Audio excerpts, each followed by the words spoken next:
બનાસકાંઠામાં સરકારના hit and રનનો નવો કાયદો 10 વર્ષની જેલની સજા ઉપરાંત 7 લાખ રૂપિયાના દંડનો થરાદમાં ઇકો ચાલકોએ વિરોધ કર્યો છે। થરાદના 4 રસ્તા પાસે ઇકો ચાલકોએ ગાડી રોકી વિરોધ પ્રદર્શન કર્યું છે। સરકાર તાત્કાલિક કાયદો પાછો ખેંચે નહીં તો આંદોલન ચાલુ રાખવાની ચીમકી ઉચ્ચારી છે।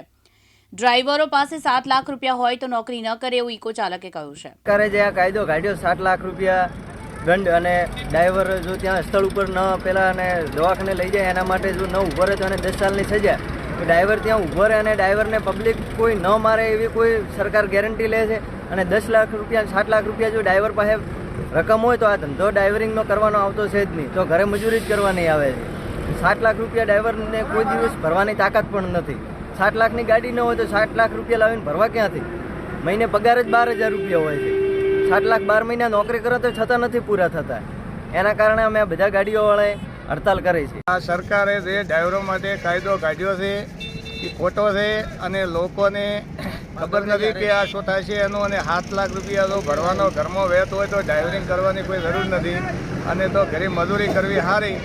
એના માટે આ કાયદો પાછો ખેંચે તો સારું છે, નકા કાયમી આવી હડતાલ રહેશે 4 તારીખ સુધી આખા ગુજરાતમાં। અર્જુનસિંહ રાજપૂત, દિવ્યાંગ ન્યૂઝ, થરાદ, બનાસકાંઠા।